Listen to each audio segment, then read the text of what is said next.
깊은 밤 정막이 흐르면 저를 괴롭히는 질문이 하나 있습니다. 복잡한 방정식이나 입자물리학 따위가 아닙니다. 훨씬 더 기묘하고 섬뜩한 무언가죠. 자, 지금 당장 자신의 팔을 한번 꼬집어 보십시오. 망설이지 말고 꽉 눌러보세요. 통증이 느껴지시나요? 하지만 그 감각 너머를 보아야 합니다. 그 아픔을 인지하고 있는 존재, 지금 그 순간을 생생하게 경험하는 무언가가 그 안에 있습니다. 바로 이 지점에서 우리는 소름 끼치는 진실과 마주하게 됩니다. 우리는 당신의 피부가 무엇으로 이루어졌는지 너무나 잘 알고 있습니다. 그저 탄소, 수소, 산소, 질소 같은 차가운 원자들의 집합일 뿐이죠. 신경계도 마찬가지입니다. 당신의 뇌조차도 별다를 것 없는 똑같은 물질로 구성되어 있습니다. 860억 개의 뉴런, 100조 개의 연결고리. 거창해 보이지만 결국은 전부 원자 덩어리입니다. 그저 원자들일 뿐이라고요. 그렇다면 그 꼬집힘을 느낀 주체는 도대체 어디에 숨어 있는 걸까요? 손가락으로 가리킬 수 있나요? 당신의 마음이, 당신의 자아가 어디에 있는지 지목해 보십시오. 10중 8구 머리를 가리키셨겠죠. 누구나 그러니까요. 하지만 두개골을 열고 최첨단 장비로 그 내부를 들여다본들 우리 눈에 보이는 건 그저 축축한 뉴런들 뿐입니다. 오직 전기 신호와 화학 반응만이 요동칠 뿐 그 경험을 하고 있는 주체는 어디에서도 발견되지 않습니다. 이건 단순히 풀담한 수수께끼 정도가 아닙니다. 과학계가 마주한 가장 깊고 어두운 심연과도 같죠. 물리학이 우주의 법칙을 그토록 정교하게 밝혀냈음에도 불구하고 왜 이 문제 앞에서는 무력해지는지 그 불안한 진실을 보여드리려 합니다. 솔직히 말해 우리는 지금 무슨 일이 벌어지고 있는지 털끝만큼도 이해하지 못하고 있습니다. 이 이야기가 끝날 무렵이면 여러분은 진짜 질문이 무엇인지 깨닫게 될 겁니다. 우리가 믿었던 쉬운 정답들이 왜 처참히 무너질 수밖에 없는지도 말이죠. 그리고 어쩌면 이 우주가 우리가 감히 상상했던 것보다 훨씬 더 기괴하고 낯선 곳일지도 모른다는 서늘한 의심을 품게 될 것입니다. 가장 단순하고 익숙한 곳에서부터 시작해 봅시다. 지금 계신 방을 한번 둘러보세요. 다채로운 색깔들, 사물들의 기하학적인 형태가 눈에 들어올 겁니다. 귓가에 스치는 소리, 엉덩이에 닿은 의자의 감촉, 혹은 발바닥을 지탱하는 바닥의 단단함도 느껴지시겠죠? 이 모든 게 너무나 당연하고 자연스러운 일상처럼 여겨질 겁니다. 하지만 잠시 멈춰서서 그 이면을 들여다봅시다. 빛이 사물에 부딪혀 튕겨 나옵니다. 그건 전자기 복사, 즉 광자들의 흐름일 뿐입니다. 그것들이 당신의 동공 속으로 쏟아져 들어오죠. 망막을 때린 빛은 시신경을 타고 흐르는 전기 신호로 변환됩니다. 이 신호들은 뇌의 뒤쪽 깊숙한 곳, 시각 피질이라는 어둠 속으로 질주합니다. 뉴런들이 점화되고 복잡한 패턴이 형성됩니다. 그리고 바로 그 순간 설명 불가능한 기적이 일어납니다. 당신은 붉음을 보고 푸름을 경험합니다. 하지만 기억하세요. 빛 자체에는 붉은색이란 없습니다. 그건 그저 파장이 약 700나노미터인 전자기파, 건조한 물리적 진동일 뿐입니다. 파동, 그들은 그저 화학작용을 수행하는 세포 덩어리에 불과합니다. 나트륨 이온이 드나들고 전이차가 변하는 물리적 과정만 있을 뿐이죠. 도대체 그 생생한 붉은색은 어디서 튀어나온 겁니까? 철학자들은 이것을 퀄리아, 즉 감각질이라고 부릅니다. 경험의 질감 그 자체죠. 붉은색의 붉음, 고통의 아릿함, 혀끝의 감도는 초콜릿의 달콤함 같은 것들 말입니다. 이건 단순한 정보 처리가 아닙니다. 생생한 체험입니다. 누군가 해변에 서서 파도를 바라본다. 분자들의 거대한 산맥이 무너져 내린다. 각각은 멍청하게 제 할 일만 할 뿐 서로 수졸이나 떨어져 있으면서도 일제히 하얀 포마를 일으키네. 그리고 그곳에 내가 있다. 의식은 도대체 어떻게 죽은 원자가 자각이라는 것을 할 수 있을까요? 물론 여러분은 곧바로 대답하고 싶으실 겁니다. 뇌 때문이잖아 라고요. 당연히 의식은 뇌에서 비롯됩니다. 하지만 그건 답이 아닙니다. 그건 미스터리가 숨어있는 상자를 손가락으로 가리키는 것에 불과해요. 비유를 하나 들어보죠. 제가 자동차가 어떻게 움직입니까? 라고 물었을 때 당신이 엔진 때문입니다 라고 답한다면 틀린 말은 아닙니다. 하지만 엔진이 어떻게 작동하느냐고 다시 묻는다면요. 피스톤이 오르내린다고 설명하겠죠. 무엇이 피스톤을 움직입니까? 연료가 폭발하며 밀어내기 때문이죠. 아하, 이제야 이치에 맞는 설명이 되는군요. 인과관계의 사슬은 명확합니다.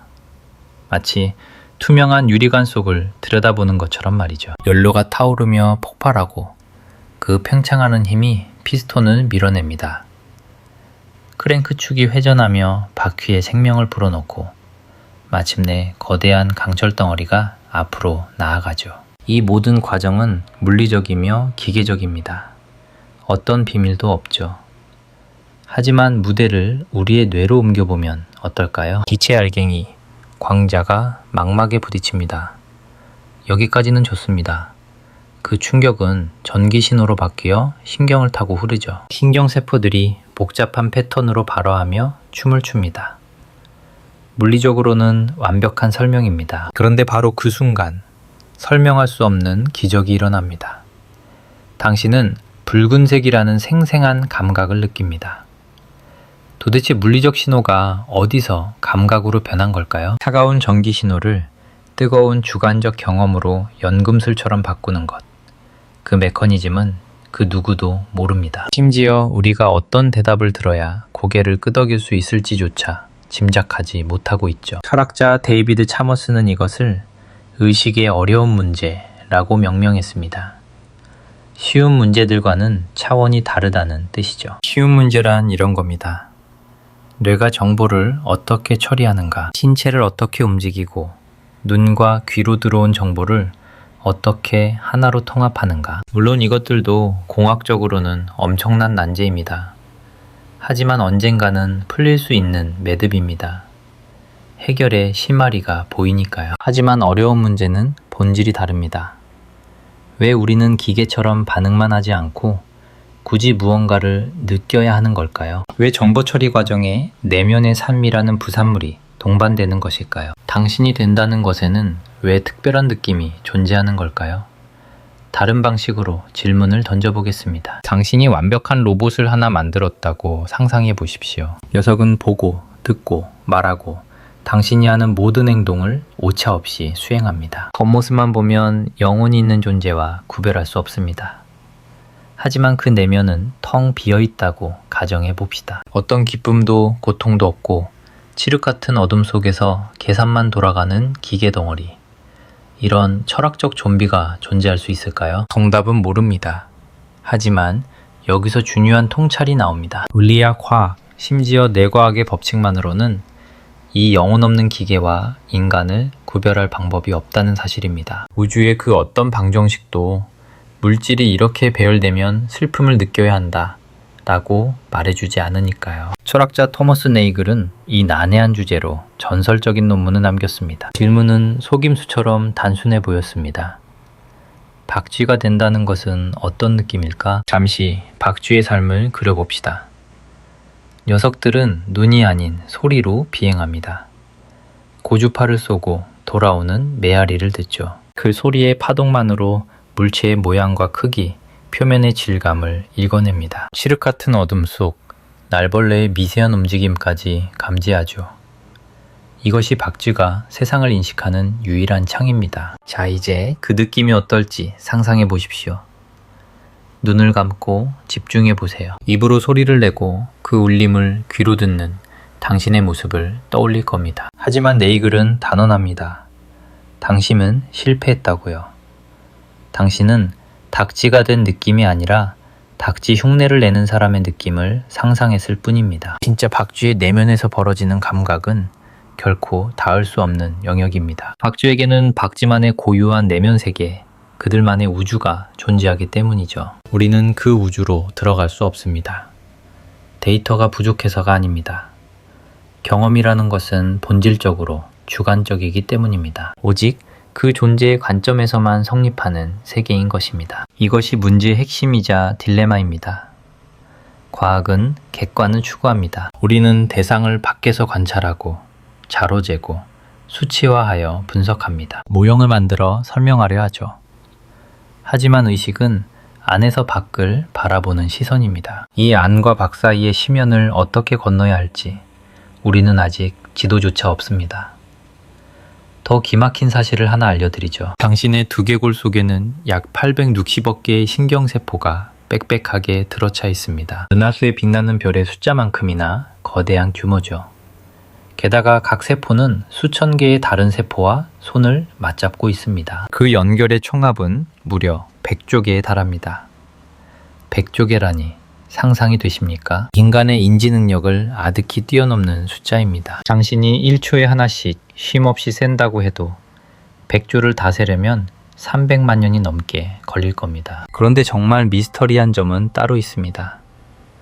이 수많은 뉴런이 뇌 전체에 흩뿌려져 있다는 것이죠. 보는 것을 담당하는 녀석들은 뒤통수에, 듣는 것을 담당하는 녀석들은 옆머리에 자리 잡고 있습니다. 손끝을 스치는 감각, 그 섬세한 떨림을 해석하는 영역은 뇌의 정수리를 따라 흐르고 있습니다. 흥미로운 건 뇌가 하나의 대상을 인식할 때 그 실체를 조각조각 해체한다는 사실입니다.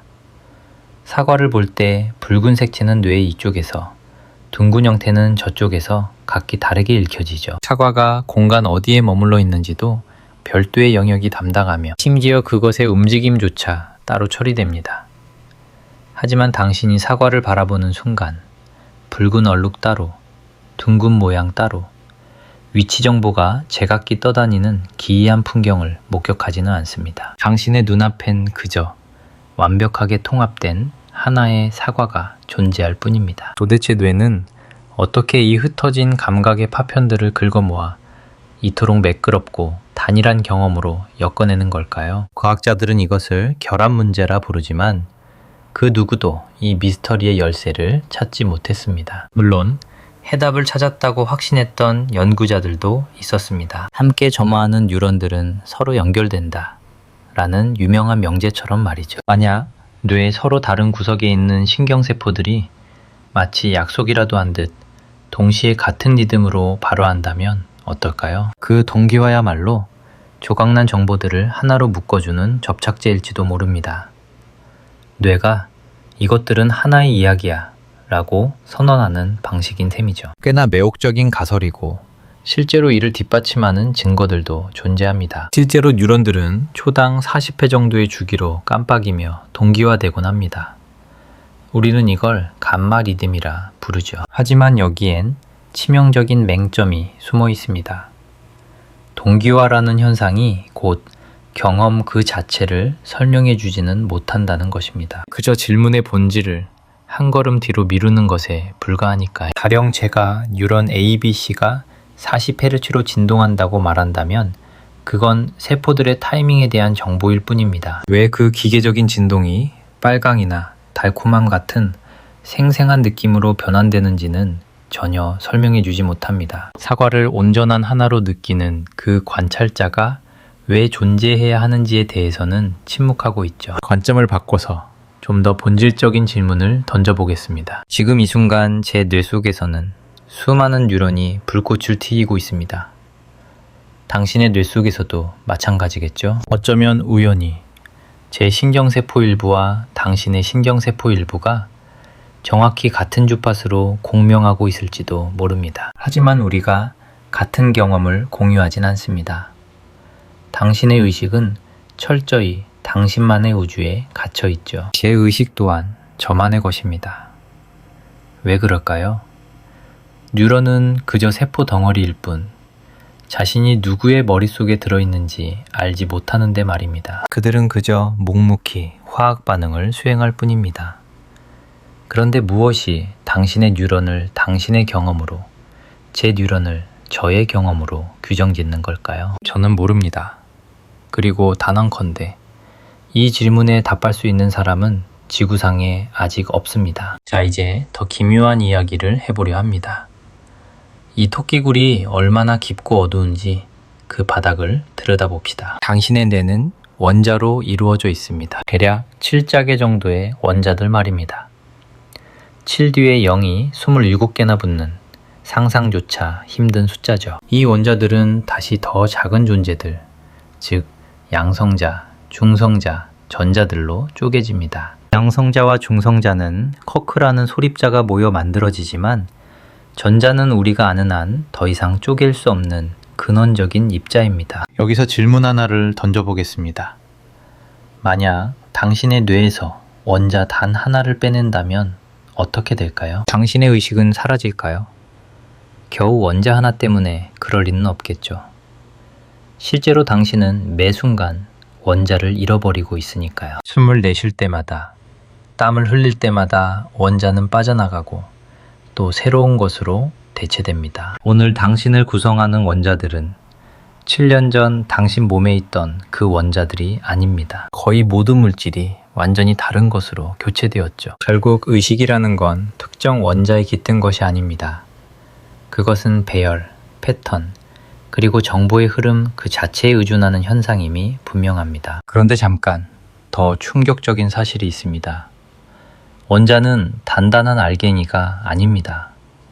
그 내부는 대부분 텅 빈 허공입니다. 핵은 먼지처럼 작고 전자는 확률의 구름 속에 희미하게 존재하며 그 사이를 전자기력이라는 보이지 않는 힘이 채우고 있을 뿐이죠. 당신이 무언가를 만진다고 느낄 때 사실 당신은 아무것도 만지고 있지 않습니다. 그저 당신 손의 전자들이 탁자의 전자들을 밀어내고 있을 뿐 모든 것은 필드와 힘의 작용입니다. 그러니 당신의 뇌조차 엄밀히 말하면 물체가 아닙니다. 그것은 전자기장과 양자장이 얽히고 설켜 끊임없이 춤추는 쉴 새 없이 변하는 에너지의 패턴입니다. 그리고 기적적이게도 그 에너지는 자신이 춤추고 있다는 사실을 스스로 인지하고 있습니다. 최근 학계에서 조용히 그러나 강렬하게 주목받는 이론이 하나 있습니다. 어쩌면 의식은 발전기가 전기를 만들어내듯 뇌가 생산하는 것이 아닐지도 모른다는 생각입니다. 어쩌면 의식이라는 것은 거대한 발전기가 뿜어내는 전기와 같은 운명을 지니고 있는지도 모릅니다. 이야기를 풀어보겠습니다. 우리의 뇌는 끊임없이 전자기장이라는 보이지 않는 파동을 만들어냅니다. 신경세포인 뉴런이 불꽃을 튀기며 발화할 때마다 그 주변의 전기와 자기의 흐름에는 미세한 요동이 일어납니다. 이 떨림은 뇌를 관통하고 더 나아가 그 너머로 뻗어나갑니다. 우리는 뇌파 검사나 뇌 자도 검사 같은 도구로 이 흐릿한 적을 포착할 수 있죠. 그런데 여기서 흥미로운 가설이 등장합니다. 어떤 연구자들은 이 전자기장이 엔진의 배기가스 같은 단순한 부산물이 아니라고 말합니다. 바로 이곳이 의식이라는 유령이 머무는 집일지도 모른다는 것이죠. 흩어진 뉴런들은 할 수 없는 일, 즉 정보를 하나로 통합하는 거대한 장의 역할을 이 전자기장이 수행한다는 생각입니다. 뉴런들이 동시에 노래하듯 발화하면 그들의 파동은 합쳐집니다. 이것을 우리는 보강 간섭이라 부르죠. 반대로 박자가 어긋나면 파동은 서로를 지워버립니다. 상쇄 간섭입니다. 이 원리라면 뇌과학의 오랜 난제인 결합 문제를 풀 열쇠가 될지도 모릅니다. 이 장은 뉴런처럼 점조직으로 흩어진 게 아닙니다. 공간 전체에 동시에 존재하니까요. 본질적으로 하나로 연결되어 있기에 우리의 파편화된 경험들을 하나의 의식으로 묶을 수 있다는 겁니다. 과연 이것이 정답일까요? 확신할 수는 없습니다. 매혹적인 이론이지만 여전히 의문은 남습니다. 도대체 왜 전자기장이 느낌이라는 것을 가져야 합니까? 자석에도 자기장은 흐릅니다. 라디오도 전파를 수신하지만 우리가 라디오를 의식이 있는 존재로 대우하진 않죠. 그렇다면 뇌의 전자기장은 무엇이 다르단 말입니까? 시각을 조금 비틀어 다른 관점에서 바라봅시다. 일부 물리학자들은 의식의 비밀이 양자역학이라는 미시세계에 숨어 있을 것이라 제안합니다. 이건 꽤나 유혹적인 제안입니다. 양자역학 자체가 이미 기묘함 투성이니까요. 입자가 동시에 두 곳에 존재하기도 하죠. 관찰이라는 행위가 결과 자체를 뒤바꾸기도 합니다. 얽힘 현상은 아주 멀리 떨어진 존재들을 유령 같은 끈으로 연결해버립니다. 천재적인 수학자 로저 펜로즈는 뉴런 내부의 아주 미세한 구조에서 일어나는 양자 효과가 의식의 핵심일 수 있다고 주장했습니다. 그 구조물의 이름은 미세소관입니다. 세포를 지탱하는 뼈대 역할을 하는 기관이죠. 펜로즈와 스튜어트 해머는 이 미세소관 안에서 벌어지는 양자연산이 의식적 경험을 피어올린다고 보았습니다. 대담하고 혁명적인 발상입니다만 여기엔 치명적인 걸림돌이 하나 있습니다. 우리의 뇌는 따뜻하고 축축합니다. 반면 양자 효과는 지극히 예민하고 연약하죠. 그런 소란스러운 환경에서는 찰나의 순간도 버티지 못하고 부서져 버립니다. 대부분의 물리학자들은 뇌가 너무 시끄러워서 양자역학이 설 자리가 없다고 생각합니다. 하지만 진짜 문제는 따로 있습니다. 설령 양자 효과가 관여한다고 해도 수수께끼는 풀리지 않습니다. 양자역학도 결국은 물리학입니다. 입자가 어떻게 움직이는지는 설명해 주지만 왜 그 움직임이 고통이나 기쁨으로 느껴지는지는 침묵합니다. 의식이 양자적이라고 말하는 건 의식을 설명하는 게 아닙니다. 그저 고전적인 미스터리를 양자적인 미스터리로 이름표만 바꿔 달았을 뿐이죠. 우리는 계속해서 같은 벽에 머리를 부딪히고 있는 셈입니다. 뇌를 더 정밀하게 묘사할 수는 있겠죠. 모든 뉴런의 지도를 그리고 연결된 길을 하나하나 추적하고 오고 가는 모든 신호를 측정한다 해도 그 모든 노력의 끝에서 우리는 여전히 모릅니다. 왜 이 물리적 활동에 경험이라는 유령이 따라붙는지 말이죠. 자, 사고 실험을 하나 해봅시다. 제가 가장 좋아하는 시간입니다.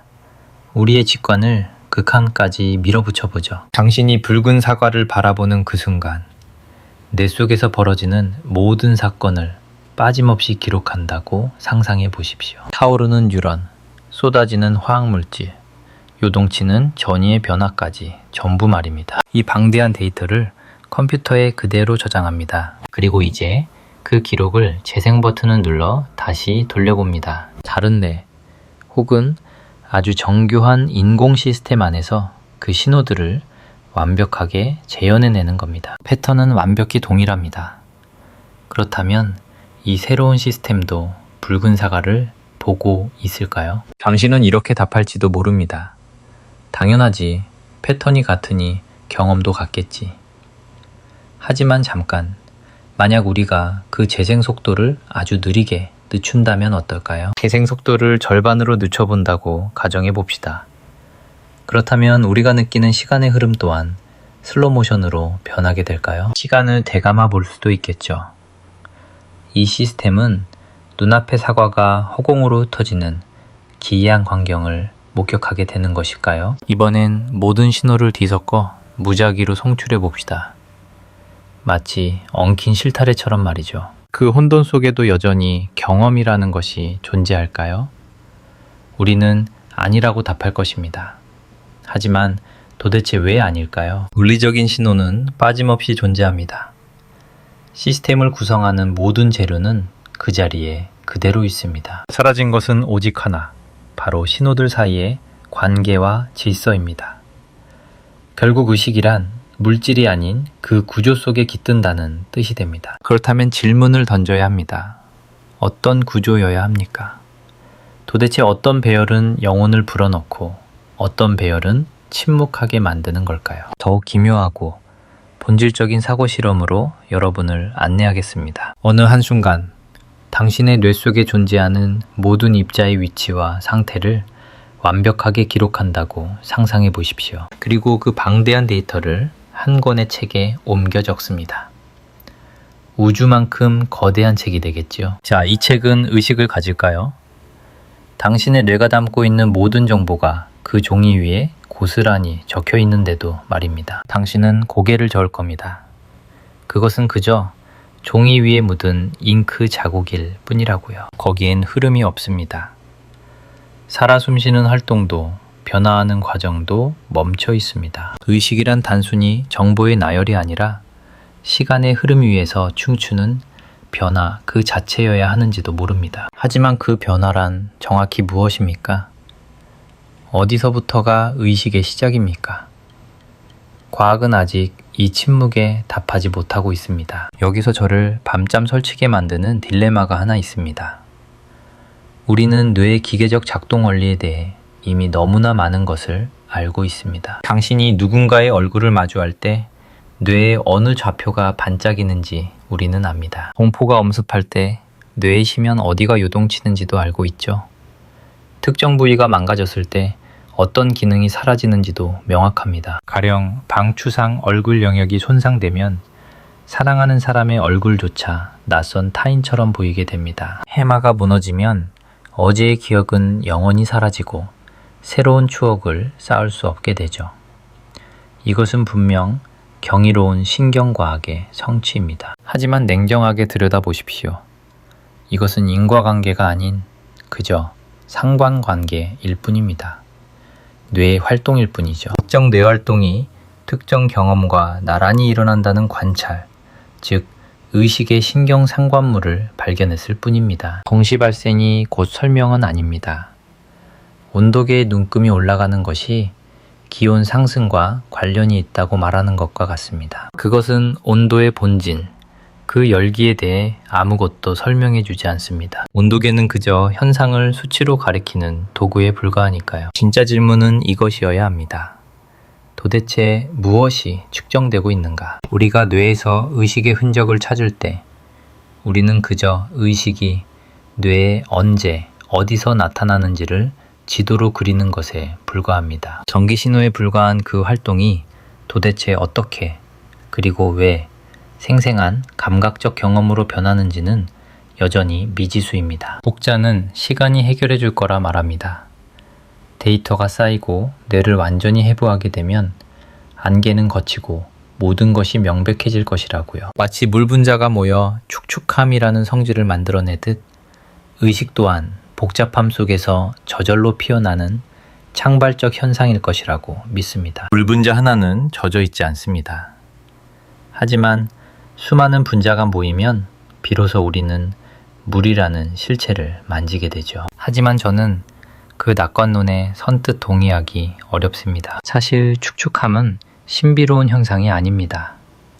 우리는 그것이 무엇인지 물리학적으로 완전히 이해하고 있으니까요. 분자들이 미끄러지고 표면에 달라붙고 유동하는 물리적 상호작용일 뿐입니다. 즉 젖어 있다는 것은 거시적인 관점에서 물길의 행동을 설명하는 또 다른 이름에 불과합니다. 그러나 의식은 차원이 다른 문제입니다. 그것은 단순한 행동이나 반응이 아닙니다. 복잡한 패턴 이상의 무엇, 바로 그 시스템이 되어 느낀다는 주관적인 경험이 존재한다는 사실입니다. 이것은 본질적으로 결이 다른 이야기입니다. 이해를 돕기 위해 다른 각도에서 조명해 보겠습니다. 만약 제가 당신에게 한 사람의 뇌에 대한 신적인 설계도를 건넨다고 가정합시다. 모든 원자 하나하나, 얽히고 설킨 모든 시냅스의 연결, 그리고 찰나의 전기적 과정까지 완벽하게 말입니다. 그리고 당신에게 묻습니다. 이 사람은 다음 순간 무엇을 할까? 어떤 말을 뱉고 어떻게 움직일까? 이론적으로 무한한 계산 능력만 있다면 당신은 미래를 완벽히 맞출 수 있습니다. 뇌 또한 물리법칙에 복종하는 물질 덩어리이기 때문이죠. 하지만 제가 전혀 다른 질문을 던진다면 어떨까요? 이 사람은 지금 무엇을 느끼고 있습니까? 그 존재의 내부에서 바라보는 세상은 어떤 색채입니까? 아무리 완벽한 물리적 설명서라도 그 내밀한 감각에 대해서는 단 한 줄의 대답도 내놓지 못할 것입니다. 과학이 답을 줄 수 없는 이유는 그 질문이 묻고 있는 것이 객관적 사실이 아니라 지극히 주관적인 느낌의 영역이기 때문입니다. 논리적인 설명은 전부 바깥에서 관찰한 껍데기에 불과하지만 의식은 철저히 그 껍데기 안쪽에 내밀한 이야기니까요. 철학자들은 이 건널 수 없는 심연을 일컬어 설명적 간극이라고 부릅니다. 뇌세포의 전기 신호와 우리가 느끼는 생생한 감각 사이에는 거대한 틈이 존재하고 우린 아직 그 틈을 메울 다리를 놓지 못했습니다. 그 중에는 이 골치 아픈 문제를 아예 외면하려는 사람들도 있습니다. 그들은 이렇게 말하죠. 의식이란 허상에 불과하다고. 이 육체라는 집안에는 사실 주인이 살고 있지 않다는 겁니다. 내가 기계처럼 정보를 처리하고 나는 느낀다 라는 보고서를 출력할 뿐 그 보고서를 읽고 느끼는 진짜 주체는 없다는 논리죠. 하지만 저는 이 주장을 도저히 받아들일 수가 없습니다. 환상이라니요? 대체 누구를 위한 환상이란 말입니까? 무언가가 환상으로 보이려면 그 환상에 속고 있는 누군가가 반드시 존재해야만 합니다. 그리고 속고 있는 그 존재는 지금 속고 있다는 생생한 경험을 하고 있는 중이죠. 그러니 환상이라는 딱지를 붙인다고 해서 의식을 없던 일로 치부할 수는 없습니다. 환상을 본다는 것 자체가 이미 하나의 의식적인 경험이니까요. 이건 사막의 신기루와는 차원이 다른 문제입니다. 신기루는 물처럼 보이지만 물이 아니죠. 맞습니다. 하지만 물처럼 보이는 그 현상 자체는 분명히 실제하는 겁니다. 당신의 망막과 뇌 속에서 물을 닮은 시각적 경험이 실제로 일어나고 있다는 뜻입니다. 의식을 환상이라고 말하는 건 마치 그 시각적 경험 자체가 존재하지 않는다고 부정하는 것과 같습니다. 경험이 없다면 대체 무엇이 그 환상을 보고 있다는 겁니까? 논리는 제자리를 맴돕니다. 하지만 바로 이 막다른 골목이 우리에게 아주 중요한 진실을 속삭이고 있습니다. 의식은 우리가 풀어왔던 다른 퍼즐들과는 근본적으로 다릅니다. 기존의 과학적 도구로는 절대 풀리지 않을 자물쇠죠. 완전히 새로운 개념 혹은 사고의 틀 자체를 뒤집는 혁명이 필요할지도 모릅니다. 제 생각을 조심스럽게 꺼내보려 합니다. 솔직해져야겠군요. 이건 하나의 가설입니다. 지식의 끝자락에 선 한 물리학자가 칠흑 같은 어둠을 응시하며 던지는 추측일 뿐입니다. 저는 의식이 우주의 근본적인 요소일지도 모른다고 생각합니다. 돌멩이나 숟가락이 생각을 한다는 뜻은 아닙니다. 물론 그렇게 믿는 사람들도 있지만요. 제 말은 의식이 마치 질량이나 전하 혹은 시공간처럼 우주의 기초재료일 수 있다는 겁니다. 다른 무언가에서 파생된 결과물이 아니라 그저 태초부터 그곳에 존재하는 실제의 본질로서 말이죠. 만약 이것이 사실이라면 우리는 물리학으로 의식을 설명하려는 시도를 멈춰야 합니다. 대신 의식과 물리를 연결하는 새로운 법칙을 찾아 나서야겠죠. 질량이 운동을 만들고 전하가 자기장을 형성하듯 그 둘을 잇는 보이지 않는 끈을 찾는 겁니다. 물리학자들 사이에서 환영받는 이론은 아닙니다. 우리는 무언가를 쪼개서 설명하는 걸 사랑하는 족속이니까요. 복잡한 형상을 단순한 부품으로 환원시키는 게 우리의 본능입니다. 하지만 의식이야말로 더 이상 쪼개지지 않는 그 바닥일지도 모릅니다. 그야말로 기반암인 셈이죠. 물론 제 말이 틀렸을 수도 있습니다. 하지만 진지하게 고민해볼 가치는 충분합니다. 수세기 동안 수많은 천재들이 매달렸지만 뇌과학과 물리학이 눈부시게 발전했음에도 우리는 의식이라는 난공불락의 요새 앞에서 단 한 발자국도 나아가지 못했으니까요. 이 침묵이 우리에게 시사하는 바가 크지 않을까요? 마지막으로 이 질문을 남기고 싶군요. 지금 당신은 그곳에 앉아 제 목소리를 듣거나 혹은 이 글자를 읽고 계실 겁니다. 지금 이 순간에도 당신은 무언가를 경험하고 있습니다. 귓가를 울리는 단어들, 눈앞에 펼쳐진 방의 풍경, 의자에 닿은 몸의 감각, 이 모든 게 실시간으로 흐르고 있죠. 부정할 수 없는 사실입니다. 우주에서 이것만큼 확실한 진실은 없으니까요. 하지만 차가운 물리학의 시선으로 보면 당신은 그저 원자들의 집합일 뿐입니다.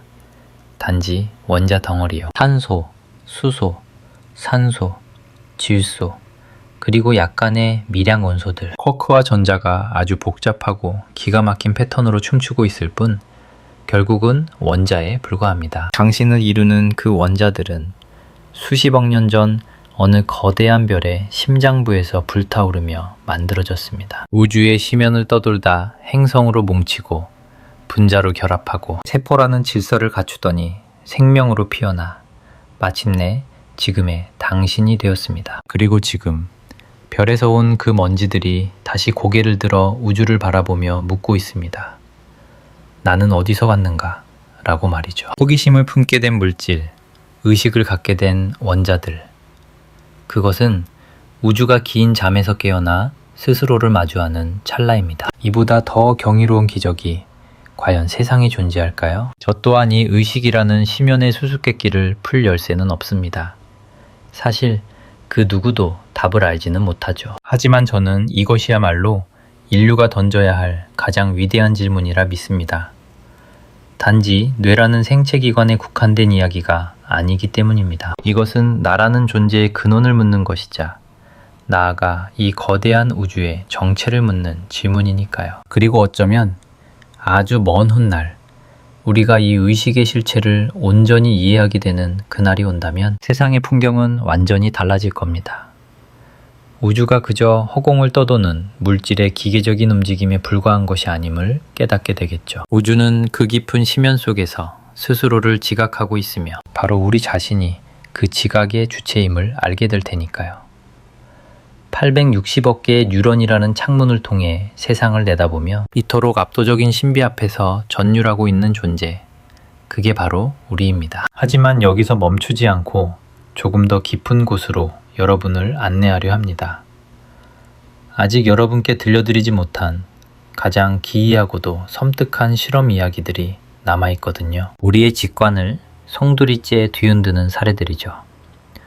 혹시 뇌량 절제술이라는 수술에 대해 들어보셨나요? 아주 극심한 뇌전증으로 고통받는 환자들을 구하기 위해 의사들이 선택하는 최후의 수단 중 하나입니다. 뇌량은 우리 뇌의 좌방구와 우방구를 이어주는 거대한 신경 다발입니다. 무려 2억 개에 달하는 신경 섬유가 촘촘히 얽혀있는 정보의 고속도로죠. 이 연결고리를 끊어버리면 어떻게 될까요? 두 개의 뇌는 더 이상 서로 대화를 나눌 수 없게 되어버립니다. 결과는 어떨까요? 겉으로 보기에 환자들은 놀랍도록 평범해 보입니다. 걷고 대화하고 일상생활을 영위하죠. 하지만 정밀한 테스트가 시작되는 순간 기묘하고도 충격적인 진실이 수면 위로 떠오릅니다. 환자의 왼쪽 시야에만 그림 한 장을 보여준다고 상상해 봅시다. 이 정보는 우측뇌로 전달됩니다. 문제는 언어를 담당하는 중추가 대개 좌측뇌에 있다는 사실이죠. 우측뇌는 입이 없는 셈입니다. 환자에게 방금 무엇을 보셨습니까? 라고 물으면 그들은 아무것도 보지 못했다고 대답합니다. 하지만 우측뇌가 지배하는 왼손에 펜을 쥐어주고 본 것을 그려보라고 하면 상황은 달라집니다.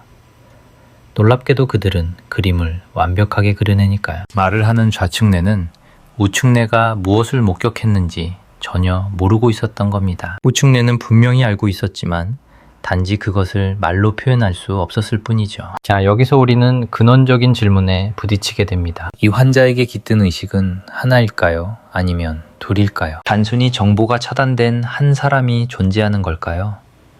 아니면 서로의 존재조차 모르는 두 인격이 하나의 육체를 공유하며 동거하고 있는 걸까요? 환자 본인은 자신을 여전히 한 사람이라고 느낍니다. 하지만 잊지 마십시오. 나는 한 사람입니다 라고 말하는 그 목소리의 주인은 오직 좌측뇌 뿐입니다. 만약 침묵하는 우측뇌에게 발언권이 주어진다면 과연 무슨 말을 할까요?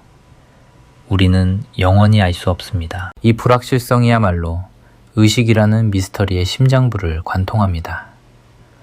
도대체 의식의 경계는 어디입니까? 하나의 정신이 끝나고 또 다른 정신이 시작되는 지점은 과연 존재할까요? 여러분을 또 다른 사고 실험의 세계로 초대해 보겠습니다. 처음 이 이야기를 접했을 때 저는 며칠 밤을 꼬박 지새우며 고민에 빠져야만 했습니다. 상상해 보십시오. 완벽한 순간이동 장치가 있습니다. 이 기계는 당신 몸을 구성하는 모든 원자의 위치와 양자 상태, 그 모든 미세한 정보를 낱낱이 스캔합니다. 그리고 이 방대한 데이터를 저 먼 화성으로 전송하죠. 화성에 도착한 데이터는 그곳에 있는 새로운 원자들을 재료 삼아 당신과 토시 하나 틀리지 않는 완벽한 복제본을 조립해냅니다. 스캔이 완료되는 순간 지구에 있던 당신의 육체는 분해되어 사라집니다. 그리고 동시에 화성의 당신이 눈을 뜹니다. 그는 당신의 모든 기억을 고스란히 가지고 있습니다.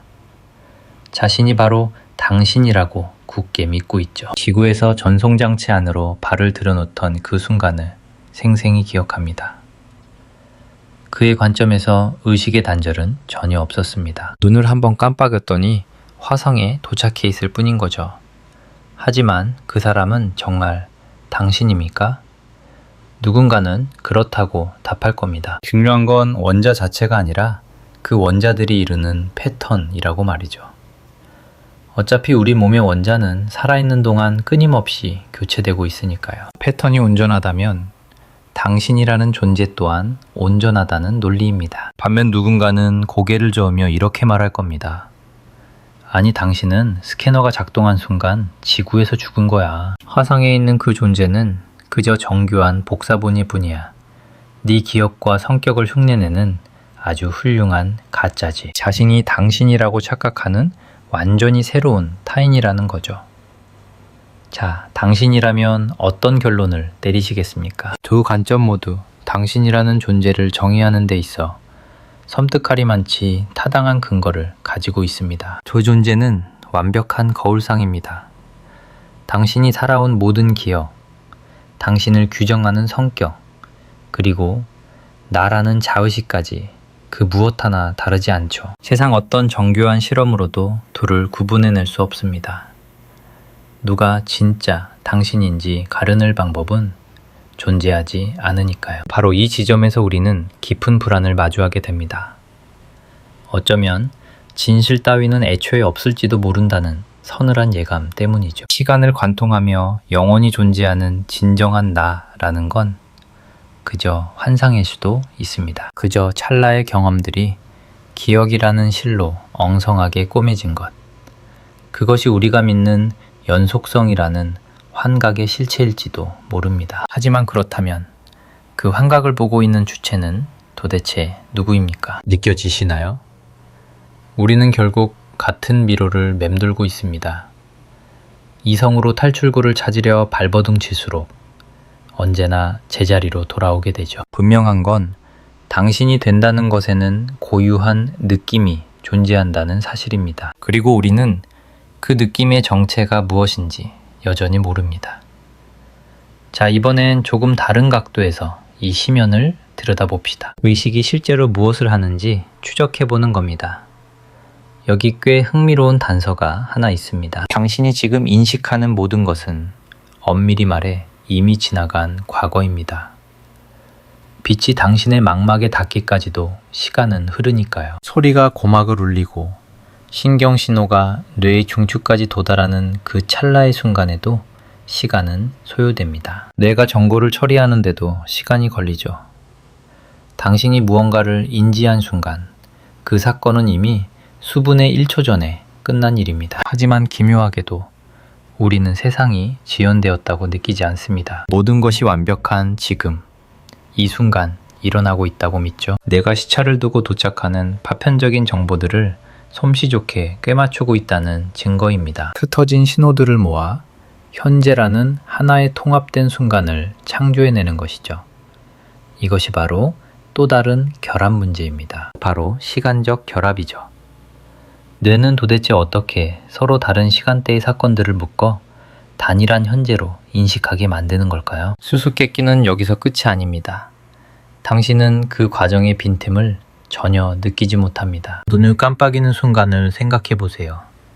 세상이 암전되던가요?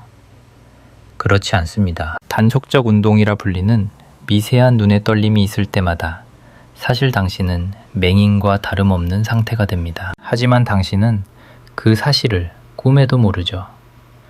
뇌가 그 공백을 교묘하게 덮어버리니까요. 결국 우리가 경험하는 세상은 날 것 그대로의 인식이 아닙니다.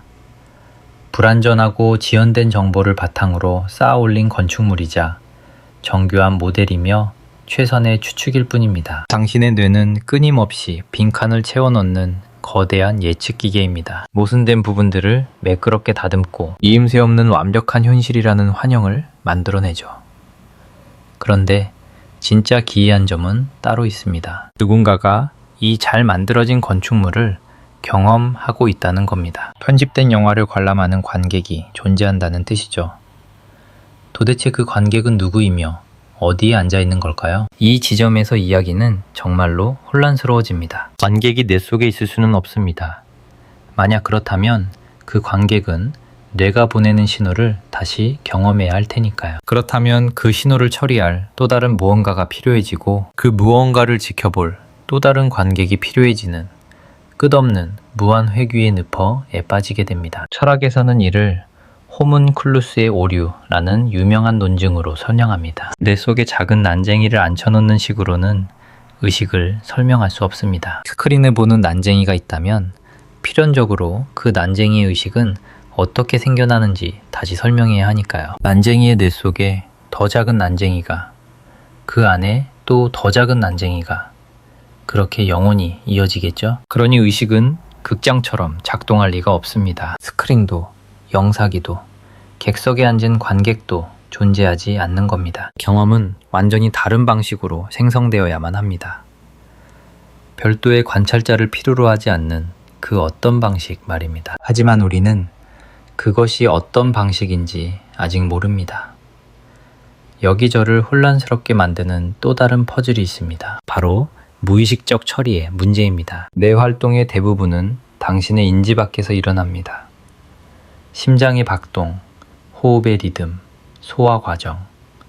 당신은 이 중 어느 것도 의식적으로 통제하지 않죠. 오랜만에 만난 친구의 얼굴을 알아보거나 언어를 이해하고 날아오는 공을 낚아채는 그 복잡한 계산 과정들조차 당신은 전혀 느끼지 못합니다. 이 모든 일은 수면 아래에서 자동적으로 은밀하게 처리되죠. 하지만 개 중에는 기어이 수면 위로 떠올라 의식에 도달하는 것들이 있습니다. 붉은 장미를 볼 때 느껴지는 그 강렬한 색채, 문지방에 달을 찧었을 때 뇌를 관통하는 날카로운 통증, 그리고 혀끝을 감도는 커피의 쌉싸름한 향기. 이 수많은 감각의 파도 속에서 어떤 것은 의식의 표면 위로 떠오르고 어떤 것은 심연 속으로 사라지는 걸까요? 일부 학자들은 의식을 어두운 무대 위를 비추는 스포트라이트에 비유하곤 합니다. 뇌라는 거대한 우주에서 아주 작은 일부분만을 찰나의 순간에 비출 수 있는 한정된 자원이라는 것이죠. 주의력이라는 조명기사가 가장 중요하다고 판단되는 곳으로 그 불빛을 돌리는 것과 같습니다. 하지만 이 비유는 그저 질문을 다른 말로 바꾼 것에 불과합니다. 도대체 그 조명을 켜는 힘은 무엇입니까? 우리가 자각이라고 부르는 그 빛의 본질은 과연 무엇일까요? 단순히 어떤 과정은 의식적이고 다른 것은 아니라고 분류하는 것은 의식이 무엇인지 설명해 주지 못합니다. 그저 미스터리에 이름표를 붙인 꼴이죠. 여기 또 하나의 기이한 진실이 있습니다. 바로 마취입니다. 약물을 통해 인간을 깊은 잠의 늪으로 밀어넣습니다. 뇌는 여전히 작동하고 신경세포들은 여전히 전기 신호를 주고받습니다. 그러나 의식은 증발해버립니다. 그 의식은 어디로 갔을까요? 마취에서 깨어났을 때 우리는 시간의 단절을 마주합니다. 소셜대에 누운 기억 직후에 회복실에서 눈을 뜨게 되죠. 그 사이의 시간은 당신의 우주에서 완전히 도려내진 것입니다. 전혀 경험되지 않았으니까요. 암흑도 공허함도 아닌 완벽한 없음입니다. 이것은 의식의 스위치를 끄는 것이 가능하다는 증거입니다. 이 현상의 정체가 무엇이든 그것은 특정한 조건 위에서만 위태롭게 존재합니다. 뇌의 화학적 균형을 조금만 비틀면 의식은 사라지고 다시 되돌리면 현실이 복구됩니다. 하지만 자세히 들여다보십시오. 원자는 바뀌지 않았습니다. 신경세포가 어디론가 도망친 것도 아닙니다. 구조는 그대로입니다. 변한 것은 오직 활동, 즉 신경들이 춤추는 패턴뿐입니다. 결국 의식은 뇌라는 물질이 아니라 그 안에서 일어나는 활동에 깃들어 있는 듯합니다. 죽은 자의 뇌에도 산자와 똑같은 원자가 들어있지만 그곳에 의식은 머물지 않습니다. 차이는 전기, 신호의 흐름, 바로 그 역동성에 있습니다. 하지만 어떤 종류의 역동성일까요? 움직임이 있다면 다 의식이 있을까요? 천만의 말씀입니다. 허리케인도 역동적이고 소용돌이도 맹렬하게 움직입니다. 하지만 우리는 폭풍 후에 영혼이 있다고 믿지 않습니다. 뇌 안에서 일어나는 활동에는 분명 특별한 무언가가 숨겨져 있습니다. 혹시 복잡성일까요? 물론 뇌는 복잡합니다. 하지만 의식 없이도 복잡한 것들은 세상에 넘쳐납니다. 세계 경제 시스템은 상상 초월로 복잡하죠. 변덕스러운 날씨도, 전 세계를 연결하는 인터넷망도 거대하고 복잡하기는 매한가지입니다. 단순히 복잡하다고 해서 의식이 생기는 건 아닌 것 같습니다. 그렇다면 계산 능력일까요? 뇌는 정보를 처리하지만 컴퓨터도 계산은 합니다. 우리는 뇌가 하는 정보 처리 과정을 그대로 흉내내는 기계를 만들 수 있습니다. 그렇다면 그 기계에서도 의식이 피어날 것이라고 기대해야 할까요? 이것이 바로 인공지능과 의식을 둘러싼 가장 심오한 질문입니다. 인간의 뇌와 똑같은 방식으로 정보를 처리하는 기계를 만든다면 그 기계도 경험이라는 것을 하게 될까요? 그 기계가 된다는 것은 어떤 느낌을 갖는 것일까요? 누군가는 그렇다고 말합니다. 의식은 그릇의 재료에 구애받지 않는다고 주장하죠. 올바른 알고리즘만 작동한다면 그것이 살과 피로 된 신경이든 차가운 실리콘 칩이든 상관없이 의식은 깨어날 것이라고 말입니다. 하지만 반대파도 있습니다. 생물학적 뇌가 가진 축축하고 따뜻한 화학작용 그 자체에 특별한 마법이 있다고 믿는 이들이죠. 의식의 탄생을 위해서는 뇌라는 유기물이 반드시 필요하다는 것입니다. 시뮬레이션은 실체가 아닙니다. 모닥불을 완벽하게 시뮬레이션 한다고 해서 열기가 느껴지지는 않습니다. 물을 완벽하게 흉내낸 데이터가 갈증을 씻어줄 수는 없는 노릇이죠. 어쩌면 뇌를 완벽하게 모방한 프로그램도 그저 텅 빈 껍데기일지 모릅니다. 어느 쪽이 진실인지 우리는 아직 답을 모릅니다. 하지만 이것 하나만은 확신합니다.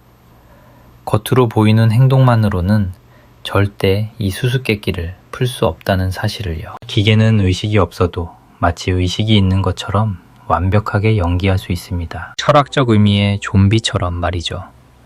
적절한 말을 내뱉고 상황에 맞게 행동하지만 그 내면은 칠흑 같은 어둠일 수 있습니다. 우리가 그것을 어떻게 알아낼 수 있을까요? 영혼이 깃든 존재와 완벽한 모조품의 차이를 우리는 과연 구분할 수 있을까요?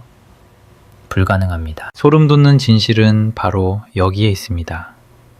결국 우주에서 유일하게 확신할 수 있는 의식은 오직 나 하나뿐이라는 사실이죠. 물론 저는 당신도 저처럼 생각하고 느낀다고 굳게 믿습니다. 당신의 내면도 저만큼이나 다채로울 것이라 가정하고 대화하죠.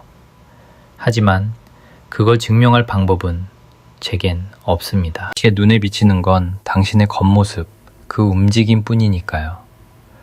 철학자들은 이것을 타심의 문제라고 부릅니다. 이 수수께끼는 의식의 난제와 깊게 얽혀 있습니다.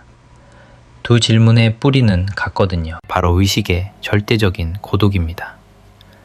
경험이란 오직 그 내부에서만 실제한다는 그 단절된 사실 말입니다. 시야를 좀 더 넓혀보죠. 도대체 이 질문이 왜 그토록 중요한 걸까요? 의식은 단순히 스쳐 지나가는 자연현상 중 하나가 아니기 때문입니다. 그것은 현상 그 자체이자 우리가 직접 마주할 수 있는 유일한 실제입니다. 우주에 존재하는 다른 모든 지식은 이 의식이라는 필터를 거쳐서만 우리에게 도달합니다. 물리학, 화학, 생물학 같은 거창한 법칙들도 결국은 보고, 듣고, 만지는 우리의 감각적 경험 위에 세워진 것들이죠. 의식의 불이 꺼진다면 안다는 행위 자체가 성립할 수 없습니다. 그러니 의식은 이해의 변두리가 아닙니다. 모든 삶의 한복판에 자리 잡은 중심점이죠. 세상을 바라보기 위해 반드시 껴야만 하는 렌즈인 셈입니다. 더 결정적인 이유가 있습니다. 바로 가치가 숨쉬는 곳이 의식이기 때문입니다. 고통은 아픕니다. 쾌락은 달콤하죠. 기쁨, 슬픔, 사랑, 공포, 이것들은 차가운 데이터 쪼가리가 아닙니다. 고유의 질감을 가진 생생한 체험들입니다. 우리가 그것을 느끼기 때문에 비로소 의미를 갖게 되는 겁니다. 만약 의식이 사라진다면 세상에 중요한 게 남아있을까요? 저는 아니라고 봅니다. 맹목적인 물질들이 물리법칙에 따라 굴러가는 우주, 그건 그저 사건의 나열일 뿐입니다. 거기엔 선도, 악도, 더 나은 것도 없죠. 하지만 물질의 배열이 고통을 겪을 수 있고 즐거움을 느끼며 무언가를 아낄 수 있다는 사실, 그 기적이 우주에 의미를 불어넣습니다. 그러므로 의식을 이해한다는 건 단순히 과학 퍼즐을 푸는 문제가 아닙니다. 이건 철학적 난제이자 윤리적 질문이며 어쩌면 영적인 영역의 수수께끼일지도 모릅니다. 모든 것과 맞닿아 있으니까요. 하지만 여기서 잠시 신중해져야겠군요. 물리학이 의식에 대해 아무런 할 말이 없다고 무시하려는 건 아닙니다. 오히려 할 말이 아주 많죠.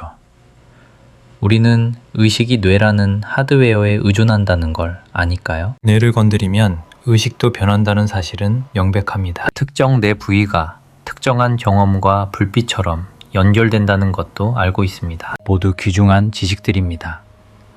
하지만 물리학은 아직 가장 깊은 심연의 비밀을 풀지 못했습니다. 도대체 왜 경험이라는 게 존재할까요? 정보 처리가 왜 어둠 속에 있지 않고 하필이면 느낌을 동반하는 걸까요? 왜 나는 영혼 없는 생체 기계가 아닌 걸까요? 이 물음에 답하지 못하는 한 우리는 우리 자신을 모르는 겁니다. 마지막으로 한 가지 이미지를 떠올려 보시죠. 칠흑 같은 밤하늘을 올려다보는 상상을 해보세요. 수천, 수백만 개의 별빛이 쏟아집니다. 저 점 하나하나가 타오르는 태양이고 그 품엔 수많은 행성들이 안겨 있겠죠? 수십억 광년으로 뻗어나가는 상상조차 버거운 거대한 우주. 그리고 그 한 구석에 당신이 서 있습니다. 평범한 은하, 흔하디흔한 별, 주위를 도는 작은 행성 위의 먼지 같은 존재, 원자들의 집합체로서 말입니다. 하지만 당신은 자신이 원자덩어리라는 사실을 아는 원자덩어리입니다. 물길이 물길을 사유하고 있는 겁니다. 당신은 스스로를 바라보는 우주의 눈동자입니다. 어떻게 이런 일이 일어났을까요? 우주는 어떻게 눈을 뜨고 자신을 인식하게 되었을까요? 정답은 저도 모릅니다. 하지만 그 사실만으로도 숨이 막힐 듯 경이롭지 않나요? 존재할 수 있는 수만 가지 물질의 배열 중 딱 하나가 자각이라는 빛을 얻었으니까요. 그 배열이 고개를 들어 묻습니다. 도대체 이 모든 게 뭐지? 왜 무가 아니라 유인가? 나는 누구인가? 자, 당신 뇌 속의 원자들을 보십시오. 그 탄소는 죽어가는 별의 단말맛 속에서 만들어졌습니다. 산소는 초신성의 폭발에서 태어났죠. 수소는 태초부터 빅뱅 직후 몇 분 뒤부터 그곳에 있었습니다. 그 원자들은 실로 기나긴 여정을 거쳐 당신에게 당도한 겁니다. 당신을 이루는 그 입자들은 한때 차가운 우주 공간을 유영하던 별의 조각들이었습니다. 거대한 성운이 되었다가 어느 이름 모를 행성의 흙이 되기도 했으며 또 다른 생명의 숨결을 거쳐 마침내 지금의 당신으로 다시 태어난 것이죠. 무생물이었던 물질이 비로소 눈을 떠 세상을 경험하고 질문을 던지게 된 것입니다. 의식을 가진 원자, 호기심을 품은 물질, 참으로 기묘하고 아름다운 모순이 아닙니까? 이것이야말로 이 침묵하는 우주에서 일어난 가장 경이로운 기적이지만 우리는 여전히 그 비밀의 문턱조차 넘지 못했습니다. 하지만 괜찮습니다. 무질한 실패의 증거가 아니라 아직 열리지 않은 가능성의 영역이니까요. 우리에게는 아직 발견해야 할 거대한 진실이 남아있다는 뜻입니다. 존재의 근간을 뒤흔들고 우리가 믿어왔던 모든 세계관을 송두리째 바꿔놓을지도 모를 아주 근원적인 무언가가 말이죠. 저는 그 미지의 심연을 들여다볼 때 비로소 가슴이 벅차오름을 느낍니다. 이 깊은 사색의 여정에 동행해 주셔서 감사합니다. 이제 여러분의 우주를 향해 질문을 던지고 싶군요. 제가 가장 듣고 싶은 이야기는 이것입니다. 만약 단 하나의 가설에 모든 것을 걸어야 한다면 당신은 의식의 정체를 무엇이라 정의하시겠습니까? 그저 뇌 속 뉴런들의 복잡한 전기 신호가 빚어낸 환상일까요? 물질을 넘어선 초월적인 무언가일까요? 아니면 우주를 구성하는 가장 기초적인 법칙일까요? 어쩌면 제가 미쳐보지 못한 사각지대에 너무나 명백해서 오히려 놓치고 있는 제3의 진실이 숨쉬고 있는 건 아닐까요? 여러분의 고유한 세계에서는 어떤 답을 내리고 계신지 아래 댓글로 그 사유의 흔적을 남겨주세요.